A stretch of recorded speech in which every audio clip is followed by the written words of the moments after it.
All rocket companies are simply providing transportation. It's a very complex cargo vehicle. All my bosses in Wall Street were very rich. They used to go sailing, right? And they used to tell me, you always put up the sails. Wait for the wind. But if your sails are not up, you lost the opportunity. What comes out of a 3D printer is a fully made rocket. This is a processor that wants to take itself to orbit. Hey, but you know what? It needs an engine. Oh, but the engine needs some fuel. So it was that approach.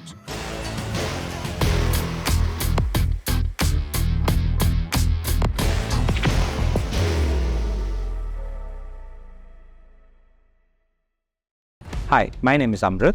We've heard that IT Madras is the best place to build. So we've come down to the Sudha & Shankar Innovation Hub. We want to meet some people. These are builders. We want to talk to them about their work and also ask them what makes IT Madras the best place to build.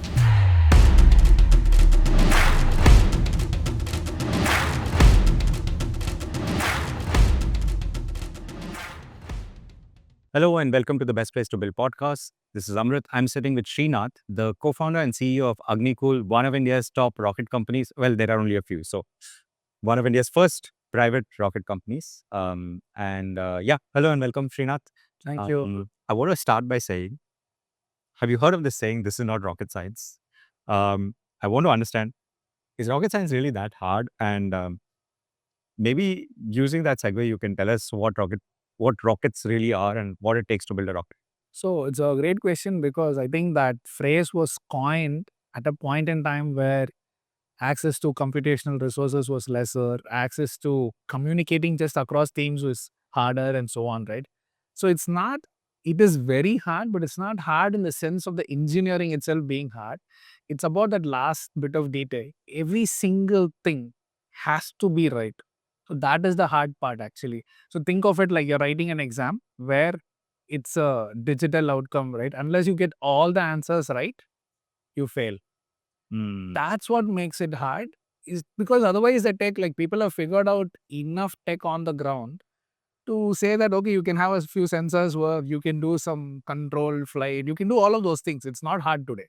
In the past, even that was hard because just getting a computer was hard, right? Yeah. But today, those things are all sorted. Today, the real hard thing is, can you make something work every single time? Yeah. Perfectly. Because if you don't, then it'll explode and everybody will get to see it. If not explode, at least you won't be able to start your launch. That's what happened. Oh, sure. So let's talk about that. So you're the co-founder and CEO of AgniKul. Can you tell us what AgniKul does? So AgniKul builds rockets that take small satellites to space, right? So satellites have completely changed the last 20 years or so. They used to be flying very far away. They used to be big in size and few in number. So can you just put the numbers here? So when you say small, big, what does that mean? So when you say near, far, what does that mean? So far is GEO, or geostationary orbits, 36,000 kilometers away. Near is 360 kilometers away, 100 times closer. Oh. Size-wise, what used to be 5 tons, it's now become 550 to 500 kg, so 1/10 reduction. And quantum-wise, 1 satellite or 5 satellites or 10 satellites becoming 1,000. So literally orders of magnitude change everywhere, right? So that's a satellite story. Rockets, all said and done, are simply transportation systems, right? So they were built for those kind of missions. Few satellites far away, they'll operate forever, 15, 20 years. That is how things used to be in the past. Then somewhere along the line, electronics changed that whole industry. People figured with much smaller sizes, much lighter things, you can get stuff done. The only problem was, if you're very far away, you need powerful transponders. Because from 36,000 kilometers, talking to anyone on the surface of the planet was very hard. Then someone figured you can bring that also smaller if you make the satellite come closer. So satellites started coming closer. The only problem was, if you come really close, then you're going around very, very fast. You're not sort of hovering around, right? This whole geostationary thing. The word stationary is because at that height, 36,000 kilometers, you were synced with Earth's rotation. But when you come closer, you're actually zipping through very fast. The average pass you get is 5 minutes. So give me some, like this International Space Station is at what height? It's like some 400 kilometers or so. Okay. So it's actually spinning quite fast. Yeah. It's very fast. It's like 90 minutes is one orbit, right? So that 90 minutes sort of a time frame is good because you get all that speed, latency part is sorted. You have very light systems that can take care of you there. Only problem is you're not always on one place. Right. So what people figured is I'll put multiple of them. And they do this sort of relay. Like a Starlink system. So the Starlink system is at what height? Same. All 400, 400. 500 kilometers, same. Everyone is now, that's the class of orbits called LEO, low Earth orbit, right? And it's really close. It's like Chennai, Bangalore in upward direction. That's all. That's right. It's incredibly close. Like 36,000 kilometers is meaningfully far away. That's like space. Leo's, yeah, it's like, yeah, you call it space because sky is black from, if you look at it there. But other than that, for all practical purposes, it is just one step away from surface of. And at 400 kilometers, say, and we're recording this in the week of Sunita Williams' return to the world, Earth. How many times would that rotate around the Earth in one go? It's 90 minutes per orbit.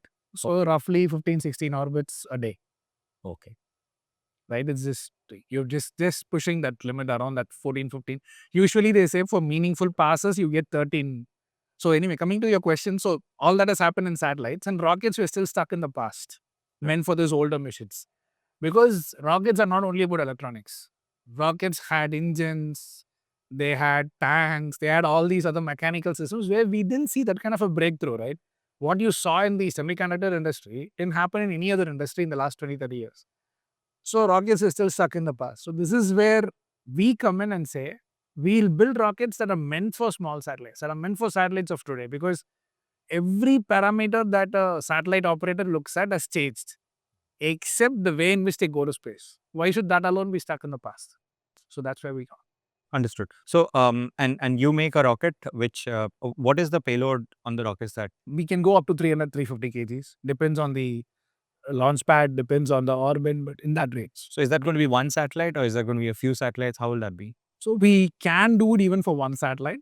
We have made, so the official word is ride share to space. So that's how you, if you go on a big rocket, right, like say Falcon 9 from SpaceX, you're putting a lot of satellites into one rocket, and only then it becomes economically viable to fly it. Otherwise, it is like you're flying a plane for one ticket or something. I'm so sorry to stop you. I have a very, very stupid question. If a Falcon X rocket is carrying a bunch of payloads and it goes to an orbit and releases all of them, won't they just hit each other? They actually make sure that doesn't happen. So you sort of do all these maneuvers between the releases. Okay. So it's actually a real risk. I think it's not at all a. It's actually quite a fairly complex question because you put out a satellite. You basically eject satellites as you go, right? And if they're all very close, then actually they have a tendency to hit because there are perturbations. So the moon does something to your orbit. You know, all these other bodies that are in the solar system, they slightly turn on your satellite. So over a period of time, you may actually end up hitting. So what you do is, first of all, you maneuver enough before you release so that you're not, set up to collide. And there is a little bit of what you call a station keeping, wherein, like, if you're driving on the road, on a straight road, you sort of keep doing this to your steering, right? You gently adjust it, even if it's a perfectly straight road. Same thing satellites do. They're constantly slightly course correcting by a few, arc seconds or few tenths of a degree, so that you never really end up in a collision course. But that has to be done. Left to itself, satellites will collide. So it's ride sharing, but it's not like, please open the door and leave the pig. We're trying to make it that simple, but yeah. Okay. Now, I understand that space was forever like a government initiative. There was NASA, ISRO, ESA, and all these in Japan's space research. And it's become privatized over time. So maybe you can also give us a context of the space industry, how it's evolved. Especially in the last 10 years, I think it's moved a lot. Yeah. So everything was done only by governments or big private companies which had big stakes from the inputs from the government and so on. Until SpaceX came by. I mean, they also got a lot of support from the government, but at least they really operated like a startup, really operated like a fresh venture. And the best thing that SpaceX did was start putting out metrics where it will start looking like a commoditized thing. Right before, like the cost of a launch was a big $10 million, some tens of millions of dollars of number or $100 million number, right? Coming up with a metric to say dollars per kg. rupees per kg. These kind of things suddenly start making it look like a business where you're selling something and then you can just scale it by kg. Even though it's a bit of an oversimplification. And today that's at least in the industry, people have just latched onto the concept of dollars per kg, right? Even though that's not the full picture, but it's easy to say, oh, you want to go to space? Okay, for per kg, you give me $10,000. And that commoditization, impression that SpaceX gave was the biggest contribution of SpaceX from a story and a narrative standpoint.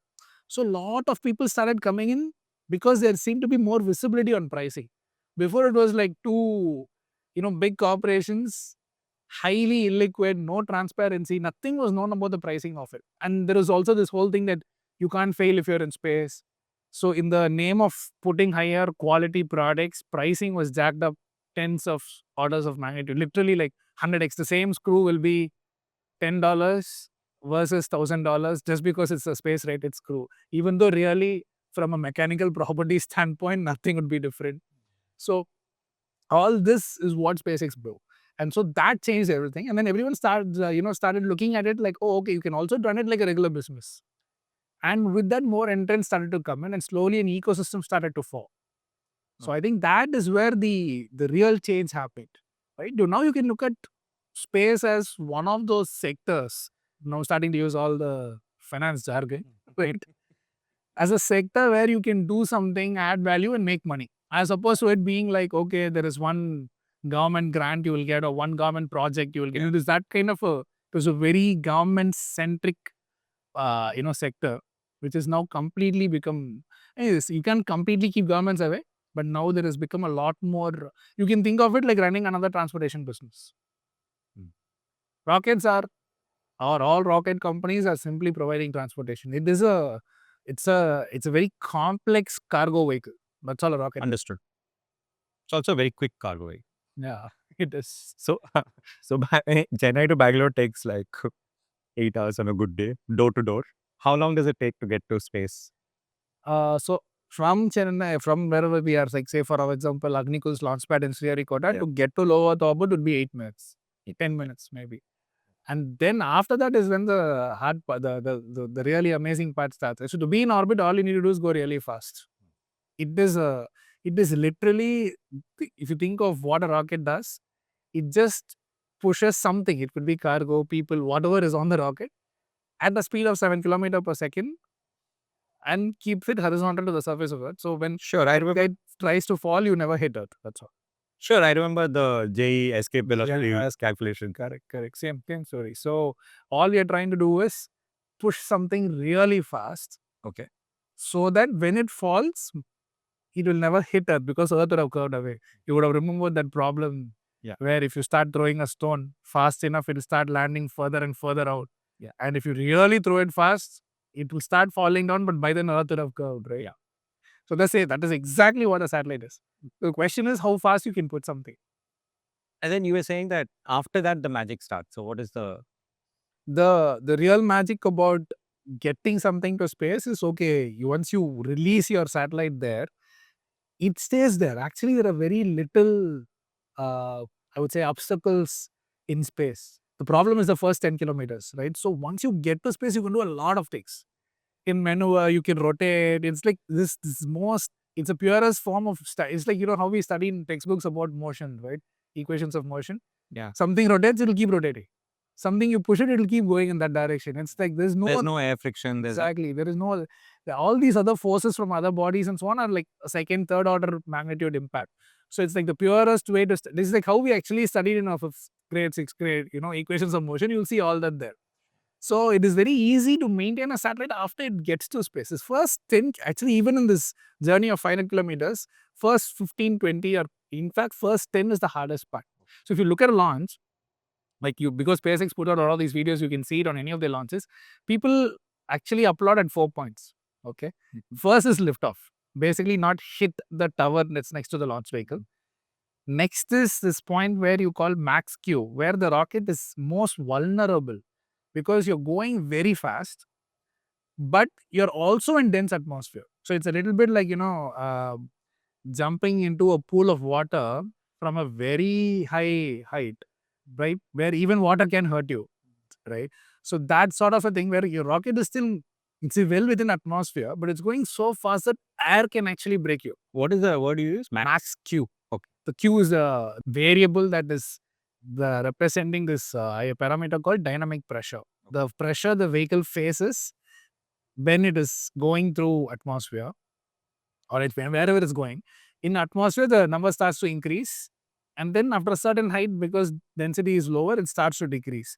But there is this one place, sort of the bitter spot, it's the opposite of speed, for the bitter spot, wherein the rocket is actually fast and there is atmosphere. So you are like, you really have to be careful, because if you do any quick correction to your trajectory, just the change is enough to break you. Okay. So that's the second point. After that, it's all about like the remaining 2 points of applause is where, the satellite is released or the stage is separate and so on. I will watch out the next time a rocket is launched for the positive. 4 points of applause usually. And now with SpaceX, there's a fifth point where the rocket lands bad. But Yeah. that's another Yeah, story. yeah. I remember the time when the SpaceX first vertical landing happened, and it was just, I mean, of course, I'm not in rocketry, but the moment to see that that it can happen, that it is possible, um, it sort of like makes you think how far we have come in engineering that it's even possible. December 2015, I can't forget that day actually. It was like because it was like never done before on Earth, right? We've done re-entries and landings on other planets actually, but never on Earth. And I remember sitting at home and watching it, and for some, I don't know what were reasons, joy of sharing, I sent it to my parents. I don't know.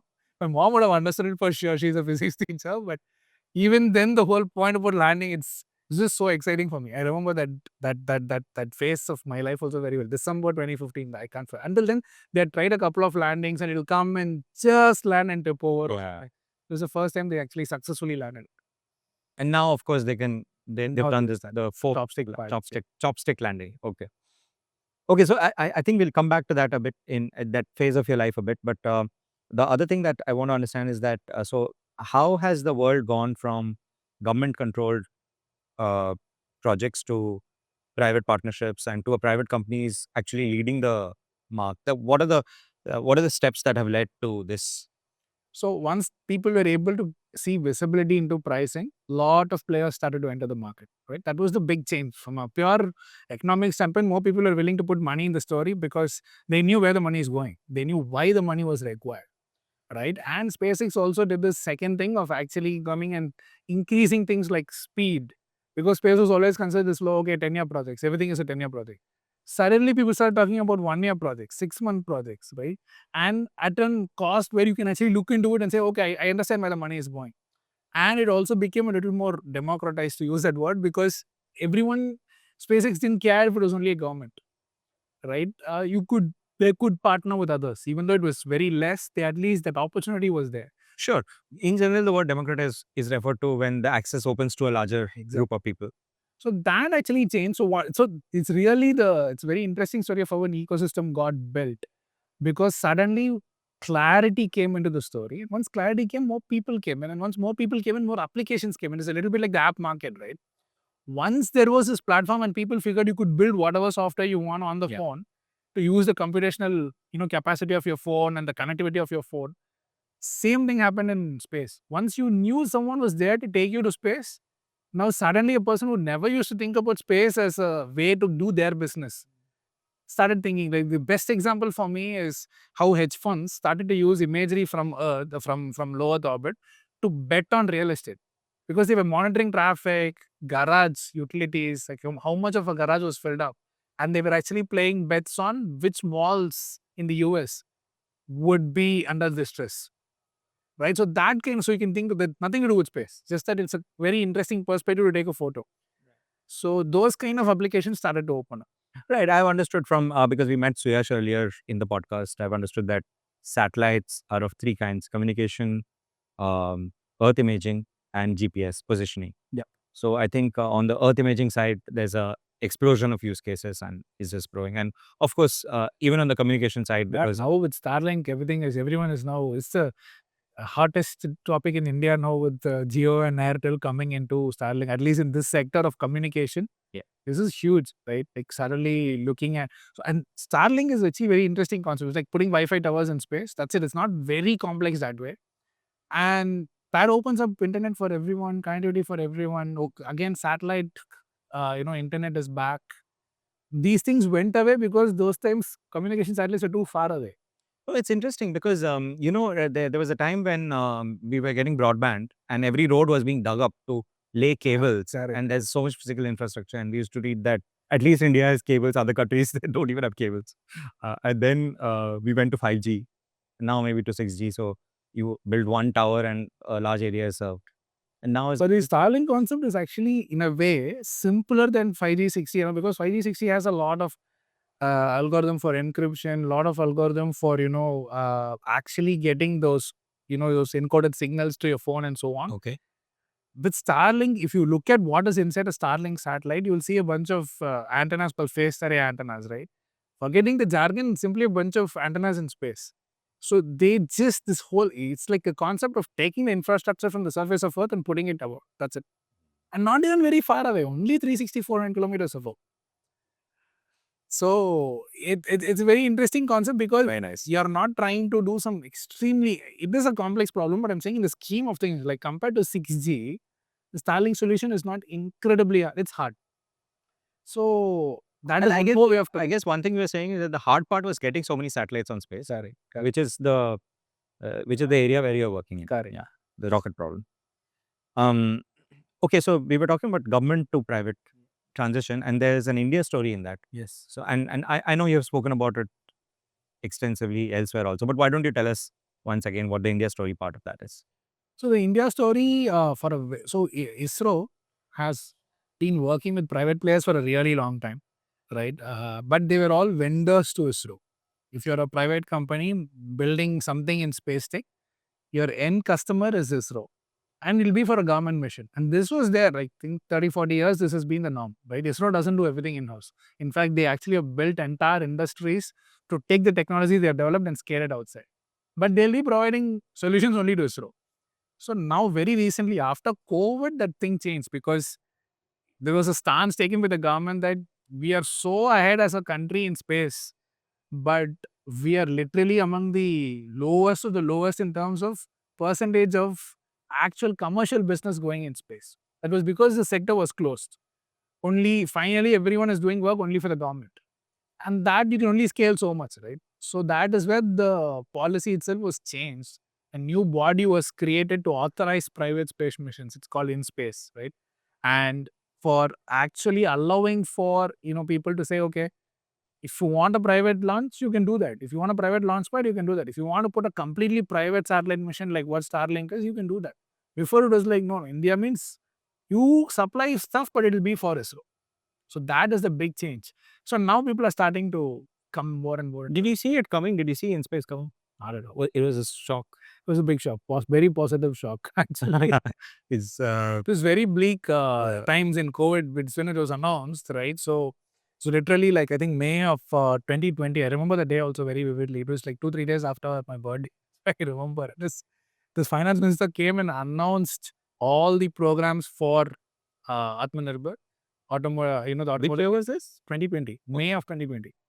Pandemic year. Pandemic year, right? It was actually among the Atmanirbhar initiatives that was announced, right? So we saw, I don't know if you remember this, it was like a presentation mode where we had it is all in YouTube, this was how it was being telecast by the government itself. Like you had the finance minister, Nirmala Sitharamanji, and then on this side it was like a slideshow.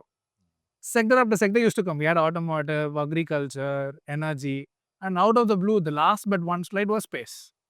And we saw that government is going to do a lot of things to allow for private players participation. So that was the big change, and they actually kept their word to it. So This is, I have a few questions. One is that, first of all, in startup journeys, such kind of good news doesn't happen often, right? Yeah. Like I worked with fintechs before where RBI will do a press review on more of the other things and you say, entire business is gone. But this is like, I mean, of course, you started your company before. Yeah. We started in December 2017. Which means that in an area, in a time when you didn't know whether you could launch on your own, and then this came as a good surprise. Correct. So until then we knew that See, because we're building new technology, we knew that at least we can sell it to ISRO as a technology, right? Not as a full rocket. Like we could probably not operate like a SpaceX, but we still are building good engines. We're still building good software. We're still building good algorithms for autopilot. So all of those things are still available. Just that the policy made it clear that if you want to go build a SpaceX in India, it's up to you now. I was going to say your investors would have been very happy that day. Very much. Very much. The other question that I wanted to ask is, can you explain to me? I've always wondered, India has had many part government organizations over the years, and ISRO has been spectacularly successful, but not everyone has been. And I don't want to name them or whatever. What was so special about ISRO that it just succeeded so much? I think three things in my understanding. One is actually a sector driven thing. Generally, people get into the sector because there's some fascination for space. You don't see that happening in any other sector, government or private. It's generally not so passion driven, right? I think the top passion, it's you're either motivated by money or something else, which is not a bad thing. I'm just saying that passion keeps you going through other ups and downs. Like even if other things are not aligned with you, you're still okay. That's one. The second thing is always being cash constrained, right? ISRO has operated on shoestring budgets since ever. Sure, I remember these videos of things being carried on bullock carts. Correct. That's a very striking image of a rocket on bullock cart. And there is a view that was about a vibration test being done. It was not only a transportation thing. Okay. I don't know the truth actually, but I've heard that it is not just they didn't take it in a bullock cart because they didn't have a truck. We had trucks and all. That level it was not bad, but that's actually the smart thing of ISRO, right? They used it to test vibration also. Okay. And then anyway, so I don't know if it's true, but that is one of these stories that's the other side of the coin for that bullock cart image. But the point is, because they were always cashed up, innovation was always in the forefront. You didn't just get the money that others had. It was never a equal play as far as the global space sector is concerned. And the third one is very much about the way it was managed. It was directly under the Prime Minister's portfolio. So you had less bureaucracy generally, right? It was cutting through so many layers of bureaucracy. So and even till date, nuclear energy stuff and space tech stuff is rolling up closer to the Prime Minister than any other ministry. So beyond complaining about whether that's a good thing or bad thing, it made decision making more, direct. Right. You only had the Space Commission, and that was completely coming under the Prime Minister. So the topmost decision maker was involved in policy, right? So it made things move faster in that sense. Even though the sector and the technology was generally a slow thing, at least you were not confused in terms of governance. Nice. Do you think that there was also a nationalism play in the sense that you were very motivated because you're doing something for the nation and That's definitely there. I think that always comes along with space. Generally, there is, but it is not as nationalistic as say defense, for example. But Yeah. But space is there. Yeah, of Sure. course. We can't take that part too much away. Fair enough. Beautiful. Last year, your rocket launch was very exciting to watch. I think,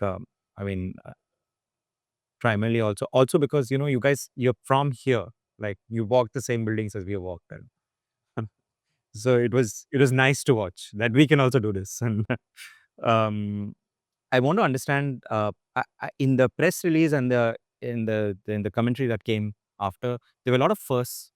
So, and including the engine, I want to understand the technology a little better. What were the firsts and why is it important? Sure. So, just to give you perspective before I list out the technologies, right? So, we knew we had to build small rockets. And the problem with building small rockets is not engineering, it's about economics. Because any engineering problem, the efficiencies and the numbers work out better in terms of, unit economics once you start talking about large systems. So, just think about it this way. For 60 years, people had built large rockets and everything had been squeezed out in terms of efficiency out of it. If you take a model like that and apply it to a small rocket, it's going to blow up in cost. None of those technologies were meant for doing small systems. Sure. And this is played out across different technologies. Like, for instance, we know to build big dams, smaller dams not as efficient. We know to build jet engines, but micro engines not as efficient. Exactly. Yeah. It's uniform. You're exactly right. So it's across technology, you generally get economies of scale working for you, right? So for us, when we started AgniKul, the idea was, can we figure out technologies that work in a meaningful way from pricing at a smaller scale? So that's where the search started. So for example, this 3D printed engines that about AgniKul, at least that gets spoken about quite a bit. So your rocket was called Agniban Ban. sorted. The Sorted. mission was called sorted, and the engine is called Agni-lect. Agni-lect, yes, correct. So Agniban is the name of a commercial vehicle.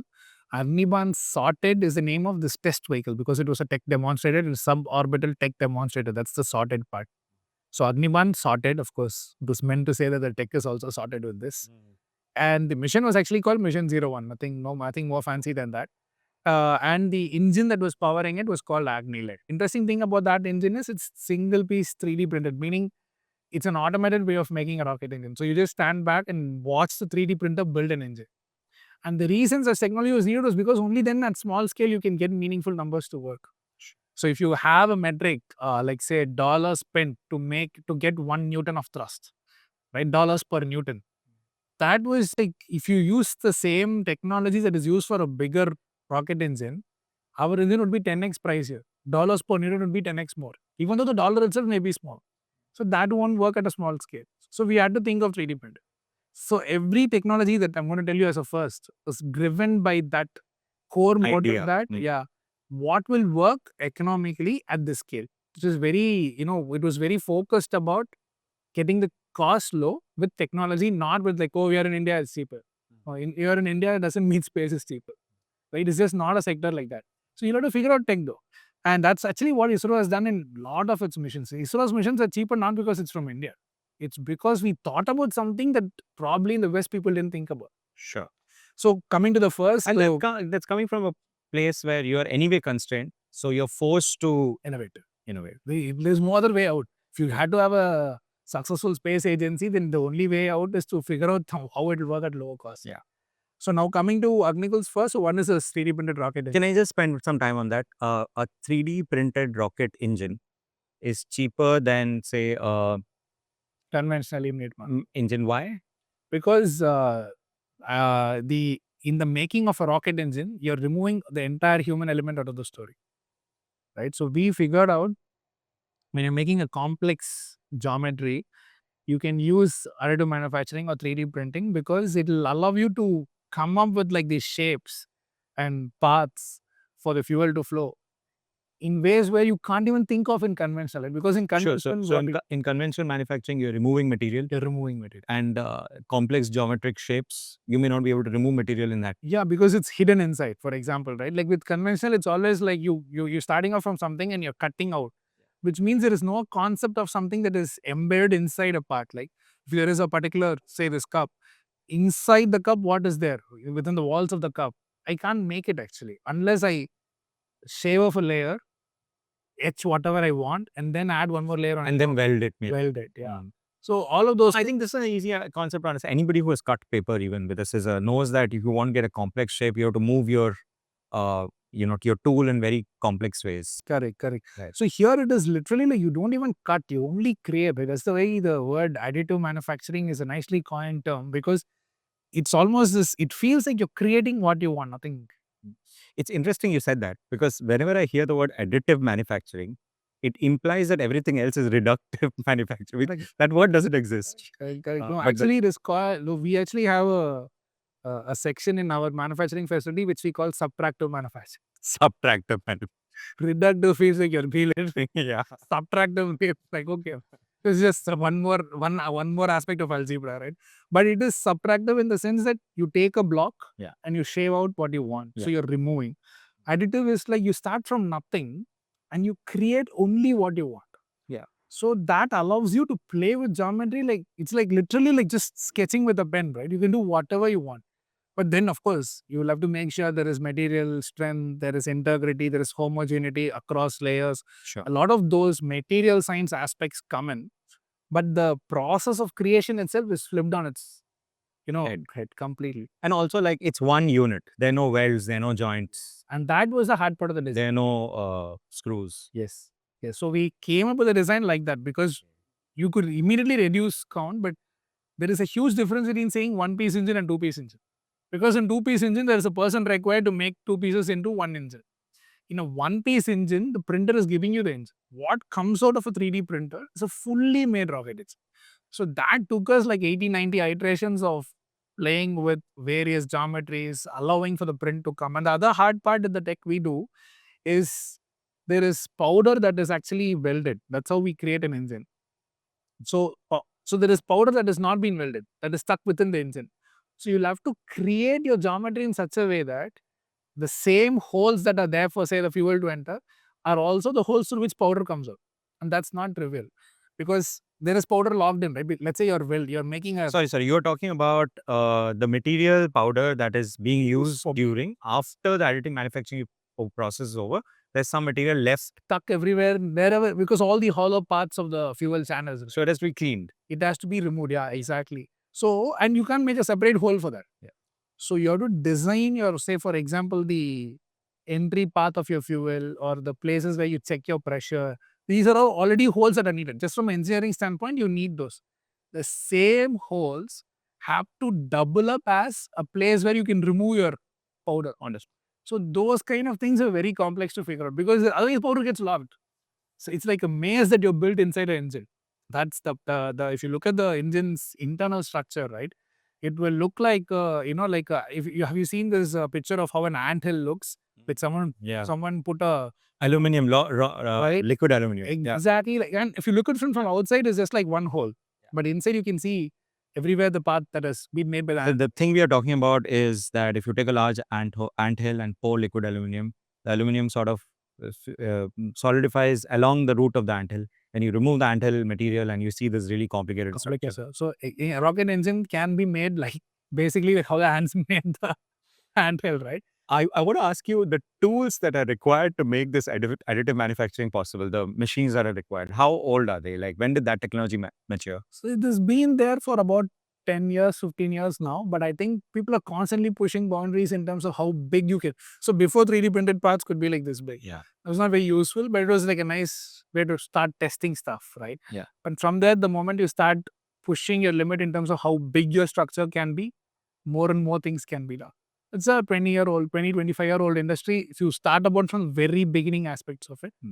And plastic versus metal is a huge fork in the road. In plastic, people went very far, very quickly with additive manufacturing, plastic additive manufacturing. But metal additive manufacturing took more time. First of all, it's a more expensive story.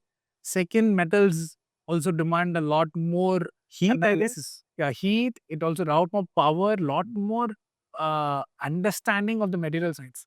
Because you're like, for example, with what approach we use, it's called direct metal laser sintering, where you're literally putting a layer of powder, welding what you want. Powder layer, welding what you want. It's like a laser beam is actually creating that, it's drawing that structure for you, right? So you are welding only. It's like layered welding actually. So when you do that, the parts are actually good in this plane, but it's not homogeneous in strength in this plane. So you have to do heat treatment so that all the molecules actually normalize in this aspect as well. Sure. So there's a lot of that post-processing work that had to be figured. Today, that's well understood, but that's why it took 20 years for the industry to mature. Amazing. So the first thing that the first was the world's first 3D printed rocket engine. Congratulations on that. And you're going to give us a list. So yeah. So the next one was actually the way in which we run our software. So one thing that's interesting about our rockets is the rocket can be built, in a plug and play format, right? So we thought of a very electronic centric approach to rocket building.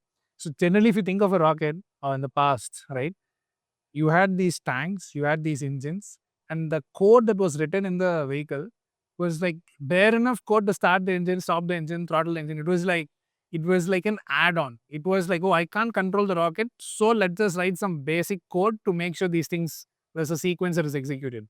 We actually thought about it in a completely different way, where we thought there is a computer that wants to fly itself to space.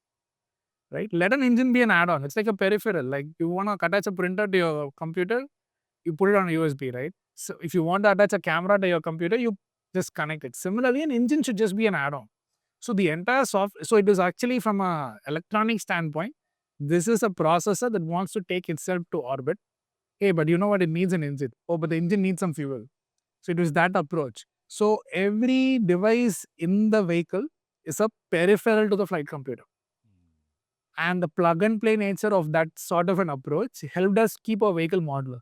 So what the first year is that, at least as far as India is concerned, this entire rocket was built on an operating system, Linux based operating system, real time operating system, where every application, when you think of flying to a particular point, you will have to throttle, for example, you will have to maneuver your vehicle, for example. All these are like apps. There is an app to control your engine. There is an app to tell you where you are in or where your journey. There is an app to tell you how to throttle your engine. And this is running on an operating system. So when you're saying app, you don't mean an Android app. You mean like in your... It means a very similar concept actually, Okay. but it is running on the vehicle as opposed to like just writing on very long Sure. Okay. code Okay. where everything is just one mess and you can't touch anything because everything is integrated like that. Here it was like, let's first build a platform. So we have something called an AgniKul OS, an operating system that runs on the vehicle. And on that operating system, for every rocket application, there is a separate code. That's the app. Okay. So, for example, for communicating to telemetry, where we have to send data back, there is an app. So this also means that once you modularize it like this, each app can have its own life and can have its own versions. And exactly. But the whole, whatever the software industry has done, why are we not using that here? Yeah, fair enough. So that was other new thing. So in India, I think SpaceX does a version on this. So we just went all in on that. I mean, at least for my electronics background or something, I love the idea that, the whole rocket is, you can think of it like, oh, I have an OS and then I can upgrade anything I want, move anything I want without touching the core structure. The third one was how these, again, a very electronic centered thing where so there are various computers within, there are various systems within the vehicle, as I told you, right? Like the equivalent of a printer and a camera and all these things. These are all connected on Ethernet for us. So Ethernet is a really cool protocol because lot of communication related thing have been figured out to a large extent, right? Ethernet is a very well understood protocol today, that too with Ethernet. And it allows two computers to talk with very little hardware in between them. You don't have these bulky cables. You have seen the Ethernet cable. Yeah. That's it. 8-core cable, 6-core cable. That's all you're looking at. And these really thin wires, and you're transmitting hundreds of MB of data. So it suddenly made like an engine computer and a flight computer talk to each other at Mbps level speeds with maybe half a kg of wire. So that made the rocket low. So this was a necessity for a small rocket because only at that scale will your dollars per kg work out. So this is where I said the search came from what is the lightest wire to use, right? The lightest wire to use in terms of protocol was Ethernet wires. Oh, then okay, then this computer and this computer had to talk through Ethernet. And then you make it work with Ethernet. So that was again a new thing. This is the first time we flew with flight computer. So if you think of it from a networking engineer standpoint, like if a Cisco guy looked at it, it would be like a network is flying.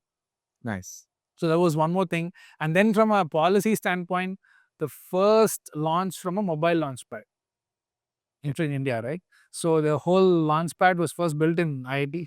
And then from IIT, it was, so people from ISRO and InSpace came and saw it. So just clarify here. IIT Madras, right? Yeah, IIT Madras. Yeah, your campus of IIT Madras. So it was built there, qualified there, and after all that disassembled, packaged, taken to Sriharikota, where we were allocated space by ISRO, reassembled there and launched. So, and that was an important factor for us because at scale, when you're looking commercially, taking advantage of which latitude you launch from makes a lot of difference. Pricing wise, so what you lose on economies of scale, you gain in latitude, right? So we wanted to make sure that when we go and ask another launch pad, wherever it is, they're not asking for, yeah, build me this big building, invest this 2,000 crores, then only we'll come and launch. No, you give us empty space, we'll figure it. So that was the other first. So yeah, these are some of the things. Oh, that's pretty cool. So if a customer says, I want to launch from this location, you can just do that. Yeah, actually we solve for that as an output. So for us, the way it works is, tell me the mass that you want to put in space, tell me the orbit you want to get to. I will tell you which is it is like a location versus pricing. This latitude, this pricing, this latitude, this pricing. Then you add on paperwork and other logistics and say which works for you. Because as a customer, I mean, when I'm talking to a customer, I may not know his or her, complexities in moving His the business. satellite. Yeah, fair enough. So the best I can do is like, here is a table, this location, this cost, this location, this cost. Then you decide. Of course, on the top of the table will be the latitude with the lowest cost. So all these things that you're talking about, and just pulling from a thread from earlier, even if you were not launching the vehicle yourself, these are all technologies that can be used by ISRO or somebody else. It's very much. Yeah, these are like all we have done is make sure that it's at this scale it works. That is what has taken an enormous amount of new technology development. Because like Professor Satya, who has been our guiding mentor for like since for day minus 20 or something, he was there before the company started. Rockets have been flying forever. 1960, we put one of our kind on another body. That's like amazing, right? So what is new now? What are you going to come and 60 years later do in rocketry that has not been figured out there? Cost. Very nice. I mean, I think the first vehicle that's considered rocket is the V2 rocket built by the Germans. Yeah. And what I remember from that is that if you wanted it to land here, it would land somewhere in the next 10-kilometer kind of vicinity. Very, very inaccurate, very unpredictable, might blast on the launch site itself. And from there, we've come so far. Very far. I just noticed on your website that your tagline is launch anywhere, anytime, affordably. Yep. I just want to say that this feels like 3 taglines. And each of them, anywhere, anytime, affordable, sounds equally challenging, right? So which of these is the hardest, and honestly, which of them are most important from a customer point of view? Actually, all three, but at least today they're struggling a lot with anytime. Because pricing, SpaceX is able to offer something, at least in today's market, it's low. So that is okay. So affordably part is relatively okay, let us say. Anytime is, so you can go to actually a website, rideshare.spacex.com, and you can't believe the way to which they have commoditized that, right? You can go to rideshare.spacex.com, enter the satellite mass, and enter, I think, the altitude or something, and no, the type of orbit you want to go to. And you can go all the way to the end where they'll tell you the date and the credit card number entry point will come. Nice. It's like a Calendly invite. So, and it's like, it'll be a $5 million. I don't know who has credit cards to pay for $5 million, but it is possible to that level. So, but in that whole process, I always say that Jeff Bezos definitely has. plus one click. Yeah, SpaceX doesn't do one click yet. But anyway, the point is the timeline for that would be like today. I was recently checking like 2 or 3 weeks ago, 27 Q2. That's when it is. Oh, shit. So that anytime is like no time basically. It's not even there. So that's one. Anywhere actually is a concept that people are not able to fully appreciate yet today because people are not even thinking about it like that. I have 2 launch pads, one in Florida, one in California. I launch from there. Or how does it matter anywhere? What is the pricing? So I do like this. So dollars per kg is this very well understood number in the industry because SpaceX talks about that a lot. So we came up with all these other dollars per numbers. Dollars per degree of latitude correction, dollars per degree of orbital inclination. Just give me an idea from the cheapest dollar per kg to the most expensive dollar per kg from a latitude perspective. What is the difference? Latitude alone would about 40% of the price. You can literally double your price if you're choosing the wrong location. It's like fighting tailwind, right? So Earth's spin is felt the most at the equator. It's not felt at the pole. So if you're launching from the equator for an orbit that's looking like a longitude, like pole to pole orbit, you're inertially actually having a lot of eastward velocity. Okay. And in flight, you're canceling that. So you're taking a lot of extra fuel with you to cancel Earth's rotation. It can also work in your favor. If you're actually doing something where your orbit is close to equatorial, Earth has done 20% of the, not 20, 14% of your problem has been solved by Earth. So that really depends. That's why for us, it is like, let us at least allow for that as a parameter in pricing. It's not all dollars per kg per kg. Yeah, kg matters, but kg is only one part of the story. Understood. Very nice. So launch anywhere, anytime, affordably. I think your first commercial launch is not yet done. It's coming soon, I guess. Yeah, this year. Waiting for it. And actually, let's talk about your team first. How did you meet your co-founders? What is your team like? What is your average age? I'm curious to know. Average age, yeah, I'm probably one of the people pushing the average on the other side of 30. Average age, yeah, would be 26, 27.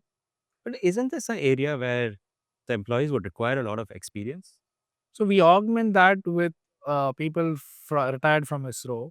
Okay. So the idea is to make sure that we don't do the mistakes that ISRO has done, but at the same time always have fresh thinking, because this problem has never been solved before in this manner, right? So you need someone who's not an insider actually, because otherwise you're so shackled by the failures of the past or the burdens of the past, right? You need no baggage to think complete. In fact, it's better if you don't know all the problems. Sure, you need a little bit of arrogance, Yeah. ignorance. Ignorance. Yeah. Ignorance, yes. Being naive is actually good in a way, that you don't know all what is the magnitude of the challenge you're really up against. That helps, right? So that has usually worked, and of course, all the 18-hour days are not going to be possible with only experienced people. We need a healthy hybrid of this and that. 18 to 5 is 90, yeah, by the way, just for the We camera. work 6 days a week. Shit. It's not 18 every week, every day of the month, Fair enough. but yeah. So that is one thing, and then the so that's how the team is made up, and then the founding team itself. So it's me and my other co-founder. His name is Moin. So Moin and I, the best way to think of us is like we used to play cricket together. That's how it is. And we had very different career paths before we were both unhappy with what we're doing and ended up starting AgniKul. Then, of course, the reason why we are a part of the IIT Madras ecosystem is Professor Satya Chakravarti. Among the 100 cold calls we made, he was the one person who said, This is a story you've said many times, and Moin has also said it, that I guess the story is like you mailed a lot of professors. finally, was anyone having access to a facility to test the rocket system? So, with whatever What did the mail say? said, like, there we have an idea to build a rocket. We see that you have a facility where I can test an engine or a tank or whatever, some electronics. Can I work in your lab? That was, I mean, that is the crudest form of the email. Just imagine some chat GPT around that language. No, but I'm just thinking that is not an email that professors will be getting often. So most of them thought it's spam. Yeah. Most of them thought it was too unrealistic to mount as a project. Sure. But Professor Satya, being Professor Satya, was like, yeah, it's fine. Yeah, you want to build this rocket? No, this is not going to work. I'll tell you 4 other ways to build it. That is true. In an interview with Professor Satya, it felt like he has already thought of everything till the next 10 years. And most likely you go and tell him something, he'll be like, oh yeah, I thought of this in 2015. Let's start. Yeah, very lucky. Again, it's like 100. The only thing that I think we should take credit for is not stopping when the 70th no came. He might have been the 75th person we met, right? So, and because it's like meeting him was like the best thing that happened in terms of, actually making this a real project. I wonder if he still replies to all his emails because he becomes so busy, right? But he does. He always replies more to cold emails than to the people who regularly works. Okay, so your co-founder is Moin. You were playing cricket together. What about the rest of your team? How does it look? So next was Perumal sir, who is actually like the father of India's GSLV rocket. So that came through Professor Satya. So he happened to know Perumal sir from their own, previous ISRO interactions. And Perumal sir is awesome because he's 40 years of ISRO and he's not at all biased against any new technology. This is very hard. Like I personally myself find myself a little more pessimistic about rockets generally than compared to 8 years ago, because I have learned a few things hard way. But he's one of those people who's like, yeah, that's there, but yeah, go build. If you want to go build it, build it. That kind of a person. And through him, a lot of ISRO retired people came in. Then the other thing was the actual full-time people. So we started off with interns and masters and PhD students at Satya's labs. Okay. And then slowly that we were able to offer people full-time placements or something when we started raising some money, and that's how it started. Fair enough. We pulled from the ecosystem first, and then maybe as your reputation grew, you put. It's all I think finding the right people is always a hard challenge. It could be AgniKul, it could be, I don't know, Swiggy, it could be Zepto, what else it is to name any other company in completely other sector, right? Hard, good committed people who are sincere about what they do. And also who are doing something that's not been done before. Because I guess that first principles thinking kind of requires a kind of education, a kind of thinking, a kind of self-confidence, a kind of almost bordering arrogance, right? Like I can do this on my own. Like I know, even though you may not, you've never done it before. You need to believe that you can do it on your own. Yeah, I think a lot of people that we worked with actually started off by just liking the fact that they have not done this before and seeing where it goes, right? The 3D printing part was like that. No one thought we could make a single piece rocket engine except Professor Sakai. How does how does your team handle the stress of a launch? And countdown must be quite stressful, right? And also because like you called off the countdown like 3 times. 3 times. Yeah, countdown is it's meant to create anxiety, right? If you simply say 10 to 0 for something, you'll get anxious. It could even be cutting for a birthday cake. So, see, the history of countdowns is that, a lot of systems had to come together in one timing. So someone in the US or somewhere, I don't know where it started, they figured out this concept of we'll have a timer and the timer ticks down to a point, and at that point, and at every point, you're synchronizing teams. That is why the countdown, like, why should you have a countdown in the first place? First principles way, it is because you're syncing very different teams on the same timeline. That's all it is. Sure. But then when it adds anxiety, just the way it is set up, it is meant to create that in a way. Then the question was for us, because of all the aborts that happened, there was so many questions. It's like a big inquiry that happens after an abort. It's like, why did you abort? Why did you why did you say okay to launch if you knew this was a problem? Why will this not happen again? So that was very challenging. Beyond a certain point, it just became like this, it was just like this thing in self-sustaining mode. It's like, okay, we had a problem, we'll fix it, we'll justify why it did not come, attempt again. So that's how many times Okay. You're saying that because you've done it so many times, it becomes after some point that race also becomes a little like, okay, I know this will happen, now what, like that. It becomes that we did it 3 times, right? So the third time was like, by that time we already knew what is the story. yeah. It reminds me of JE coaching where your professors will give you so many exams that it's, By the time you're there, yeah, it almost looks like I know up to this part, I know what is the story. yeah. As long as nobody says 10, 9, 8. There was this. So one of the books that I mean, I got a lot of passion for space by reading Arthur C. Clarke, and I think there is this one of his books where he talks about space elevators, and there he Yes. actually talks about this particular phrase where he is like, "Gone are the days." So they in the end of the book. I don't know if it's a spoiler. It has been around. Book has been around for a while, but at the end of the book, they do make a space elevator that goes to orbit, right? Not that goes high enough to be the space. And he talks about this one line where he says, "Gone are the days of these, nerve-wracking moments of a countdown, where humankind finally did not need the anxiety to come out of the shackles of gravity." Somehow that stuck to me very early on, but the countdown is a setup to create anxiety. I want to just comment that throughout our conversation, there's been some really lovely storytelling from you. Also, I think Agniban Sorted is a very clever naming. So there's a it's an engineering company which does a very hard engineering problem, and I've heard you speak elsewhere. You're a great storyteller, and Thank you. and I noticed that you've done film school. Yeah, can you tell us through how that happened? Yeah, so I was in New York doing something on Wall Street and Can you go through that story first? How did you were an electrical engineer? electrical engineering. So I wanted to do aerospace always, Hmm. but then I think family, friends, no one advised me to do a course where after that you'll not get a job. Sure. That was the that was the opinion of aerospace engineering in 2000. Yeah, correct. Fair, because at the time maybe Boeing, Airbus, that's it. That's it. And in India, it was like if you don't get into ISRO or DRDO, over. And you'll have to do something else where my, extended family was, advising me a lot. And they were telling me that, see, if you wanted to anyway do some other engineering, why don't you study there? At least you'll have a leg up.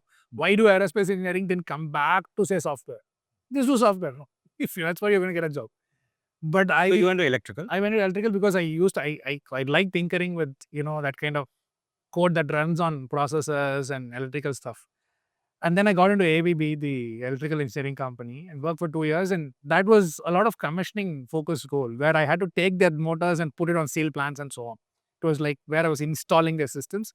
And the checklist that ABB has, or actually, this is a European thing, I think, to have such a detailed checklist. If you just follow the step one by one, it'll work. You don't need to think, you don't need to talk. Have a manual, go through it step by step. At the end, it will work. A very complex motor control system will work. It was good, but it was also not challenging enough from a design standpoint. And that's when and all my friends from college were doing something in finance. It was almost like I was doing the worst possible thing by not doing finance, right? That this was how 2006 was, 2006, 2008. So then I came. But it's fair. I mean, I graduated at the same time, and the if you want to be an engineer, the available exciting engineering jobs were fewer. Correct, very true. In India, it was actually non-existent, not fewer and all. I'll be very clear. When I sat for placements, there were only two companies I was interested in. I don't know if ABB came, but I was only interested in 3M and GM, and whatever. Like it wasn't that many options. Yeah, and all the core R&D was still not done in India at that time. That is true. So you felt like the engineering units of the design units outside India were outsourcing their least exciting jobs to the design units. Precisely. So a lot of scenario analysis kind of given. And this is the story that Swapnil also told me once. Swapnil, the CTO of Ather, he said when he joined his firm, he was doing some simulation of design work that was done outside. Elsewhere. That is a norm. Even today, I think a lot of that happens. But of course, now you have a lot of original design happening in India, right? So, and there are companies like you. Yeah. So that's what I'm saying. So the startup thing has actually changed that quite a bit because we actually talk about creation in India. Before it was only about like take something and do the scenario analysis here. That's all. So when that happened with ABB and me seeing all my other classmates earning 5x of what I was earning, obviously it was an easy parameter to compare in terms of money, right? So I realized something I should be doing in finance, but somehow it felt like, but that is, I never had any fascination for that sector. So I was like confused, and then I came across this financial engineering program, which is like you take the physics, math, the quantum physics math and apply to stock markets because both are dealing with uncertainty. But there is a key problem there. Physics still believes in some order. Stock markets don't. So it provides a good tool, but it's a very approximate tool. So, but I did that course in New York in financial engineering, and that was in the middle of the crisis though. So all the high-paying jobs and all that were not there at that. But everyone was doing financial engineering. 2008-9. So that was a interesting phase because what I thought of New York was completely different from what I experienced in New York. For me, it was that, whatever Columbia Pictures, movies. Yeah. With Woody Allen. Nothing. Not even the Wall Street movie that I saw. Right? So always be closing. Yeah. None of that thing was there. So I was very disillusioned by that also. And that's when I realized, something else should be done to go back to home turf. For me, which was space. Okay. So that's where this whole search for SpaceX started. So finally quit my job, did a second aerospace engineering. How long were you on Wall Street for? 6 years. And is your film school stint during this period? During this period, yeah. Because I was very lost. I didn't know what to do. And people were telling me, why are you again leaving? Very lost. Lost. Okay, lost. I heard law. Okay. And people were giving me random gyan on like, you should stick with one problem for some time. Right? The things that I tell my team today. So I understand why people were perceived it that way, but it was confusing, right? So that happened. And then the next thing was, so for me, film school was really about like, I've always had a, passion for generally the whole aspect of storytelling through films and all. It's just that I had the time to do it. Right. And it gave me a lot more perspective on working with diverse group of people, understanding myself. Writing anything new it's a very difficult problem because you're spending a lot of time with yourself. You understand yourself first. Every time I wrote something, I was more clear that finance was not for me. And I learned also about how to tell something to someone. If it was really because I think in any of our educational curriculum courses or something, we never teach storytelling properly. Correct. But everyone has to tell a story at all points in their life, right? Yeah. You're telling a story to your spouse. You're telling a story to your child. You're telling a story to your boss. You're telling a story to your investor. Yeah, and sometimes when people say the word telling a story, they imagine that it's an exaggeration or it's not the truth.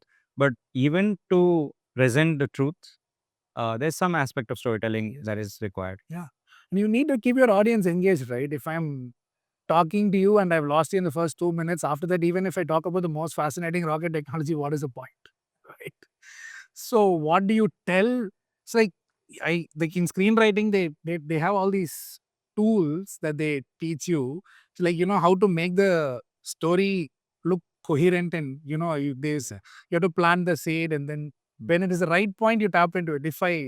I'll tell you the example of this rocket story itself, right? Telling an investor about it because investors are not from the sector. If you directly start off by saying I build small rockets and all, it's over. Like it'll simply pass over their heads, right? So you need to plan the problem. So then when the solution comes, it looks natural. And those kind of things and all, at least I learned from there. I don't know if that's the only way to learn it, but for me, that was a big learning. Yeah, fair. And I also read that you have a pilot license. Was this also during the Yeah, last it year? was in the same time because that time I didn't really know that how else I could get into space. Like because it was my last option to quit a job and do a master's degree again after I'd seen some salary, Wall Street salary. It was not easy to go back to school, right? Yeah. So I thought maybe if I had a pilot license, it'd be easier to get into the sector. It didn't, but I thought that would be one way to do it. But I learned about how to follow a checklist, clear decision making. There is in pilot, when you in the exam that you take, the best part of it is this course on decision making, which is, I just thinking, even if you're not actually wanting to be a pilot, you should just do that part of the case. It tells you about extremely clear decision making. There is no such thing as a wrong decision as long as you're very clear about the decision, right? Like that was amazing for me. Like the entire part of my pilot training for me, I mean, of course, the thrill of flying a plane and all that is one thing, but how do you make decisions on the fly? It's very interesting. And I'm thinking of transferable skills that we pick up along the route, which end up helping us later. And you're saying that decision making during your pilot training course was a very transferable skill that is helpful. Yeah, yeah, on the fly, the decisions you make are on the fly, literally without puns, right? Like on the fly, it is very important to be sure of what you want to do because planes are built well, designed well. You can't be two minds about it. You want to land, you land, or you want to go around, you go around. Don't do this half thing of I've come down to land, but I'm not really sure. That means disaster. So that certainty, right? Like I remember my pilot instructor telling me multiple times, right? Make a decision and stick to it. And there it could mean life or death, literally, right? And you can land, you can't land, you may have a problem, but be certain about it, and that helps a lot. Okay. Very interesting. What are the other transferable skills from your Wall Street life or from your film Wall school Street life? life was all about shortcuts. So we used to deal with this 50 billion, $100 billion portfolios, and markets used to move a lot. So there is this thing where there is this one thing, one rule in Wall Street where if your boss asks you a question, you need to answer it in 10 seconds. 10 seconds. What will happen if the market moves by 2% tomorrow? Of course, I can go to Excel, put 2% somewhere, and tell a number. That means you're lost your career there. So you need to have a rule of thumb always, right? So finance taught me a lot of about shortcuts, about what is the simplest way in which you can explain a complex problem, not from a storytelling standpoint, from a quantitative standpoint. In rockets, for example, metrics like all the dollars per numbers I'm telling you, right? All those are, for me at least, derivatives from the finance world. They're always asking these questions. What happens if this market changes by 1%, that market changes by 2%, this news comes out? And you can of course run a very detailed model and tell an answer, but that is for post 5 p.m. after the market closes. When the market is open, always have rules of thumb to understand the risk you're working with, so that a big problem, at least the first order impact, is communicated. So I think that came from the financiers. Of course, discipline came from financiers. I used to be very indisciplined, but it's like I'm showing up at work every day at 7 a.m. That was like not at all easy for me in the first 1 year. But then it became, again, if you do something for 6 years, it becomes habits. So, But I just want to say that this kind of reminds me of, that there's a very famous Steve Jobs speech where he talks about how things are easier to figure out retrospectively. That 10 years back, I did this thing. I didn't know it's going to be useful, but it's super useful today and stuff like that. So that when you're speaking, it gives me that vibe. yeah, I think because you spend so much time on those other areas, it is there in you, right? What I learned in screenwriting, what I learned in finance, piloting, everything is still there within me. ABV also, the checklist. That's all like there in me. So somehow I think when it is time to come up with a similar kind of a problem, you take answers from that. Sure. But that implies that you would have had to be fully into it at the time. Yes, correct. That was just, I think I was always like that. Like if I'm doing something, it is 100% of my heart would be in it. Yeah. So that probably is why it left a real impact Impact. on me. Yeah. And I think before the podcast started, you also spoke about there's this element of luck that sort of works in that. Maybe you were lucky to be in these places and picked up these things, and of course you spoke about meeting Professor Satya, which is amazing, and Creation of it. Nirmala Sitharaman's amazing gift to this sector. Yeah. So when all my bosses in Wall Street were very rich, right, and they used to go sailing, right, and they used to tell me this general thing, not about life and all, but about sailing. Like you always put up the sails, wait for the wind. That wind is that luck element, right? It will come, it will blow. You can't control the wind, it will blow. But if your sales are not up, you lost the opportunity, right? So all you can do is put up the sales. I literally heard this exact story from, and he's still a very close mentor of mine. And whenever I go to New York, I still visit him. Like, he literally did that. Like, because he used to sail, and I didn't make enough money to go sailing. But he used to tell me this as an something there left is like, it's almost, it's a very humbling thing, right? You're just waiting for nature to help you. But if your sales are not up, it's over. So always put the sales out and wait. Wind may come, may not come. How does that matter? But as you're saying this, I'm getting goosebumps because this is literally what happened with AgniKul, right? Like you already had your company running, and then the space sector in India opened up, and it's such a big win, right? Yeah, exactly. So that's the luck part of it. So you need to know that there is one element that you don't control. So the only thing you can do is, if it works in your favor, take advantage, position yourself for that. If it doesn't work in your favor, don't hit rock bottom. Hedge against it. I have a question here about AgniKul and IIT Madras. I think you covered a bit about it. You were incubated here. Are you still incubated here? Have you?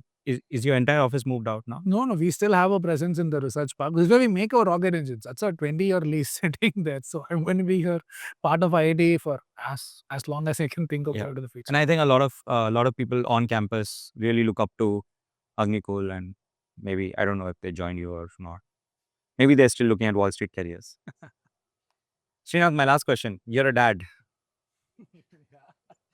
That's an entirely different experience. And my question to all dads: how do you manage dad duty and CEO duty? Yeah, it's very difficult. I think it's harder than anything I do in AgniKul, particularly as my son grows up. I have a 3.5-year-old now. So the only question is, you need a support system, right? So you need to have, at least for me, again, luckily we were able to start AgniKul in Chennai. So my parents we don't live in the same house, but my parents are in the same area. My wife's parents are in the same area, and so on. So try to balance that out. And other thing is, in all your activities that you do on Saturdays or whenever Sundays when you're not working, you involve your son also. That is, so he has all my hobbies now because I involve him in every activity that is not AgniKul. That is my only shortcut that I've figured. Reasonably works.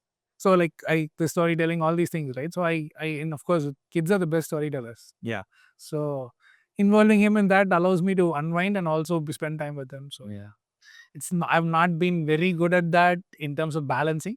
Yeah.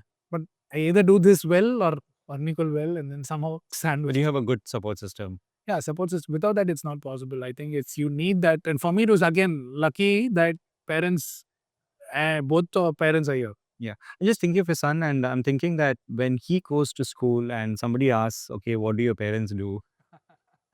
He's going to be saying, my dad flies rockets. Everybody is going to think it's a story. And he was there at the launch, so ISRO was nice enough to allow him also, and him, and actually my mother co-founder Moy, and his kids also were inside. And they were very matter of fact about it. Right, okay, launch happened. The first person who asked me when is the next launch is my son. Hmm. It's funny because kids imagine that their parents, whatever their parents are doing, everybody's parents are doing the same thing. So, right? So I'm sure at some point he'll be thinking, yeah, my friend's parents also launch rockets. What else is there to do? True. Okay, this was great. Thank you so much for spending so much time with us. Really appreciate it. We are recording on a Sunday morning, so we're taking away his dad time for this, and appreciate it again. Thank you so much. Thank you, bro. Thank you for having me.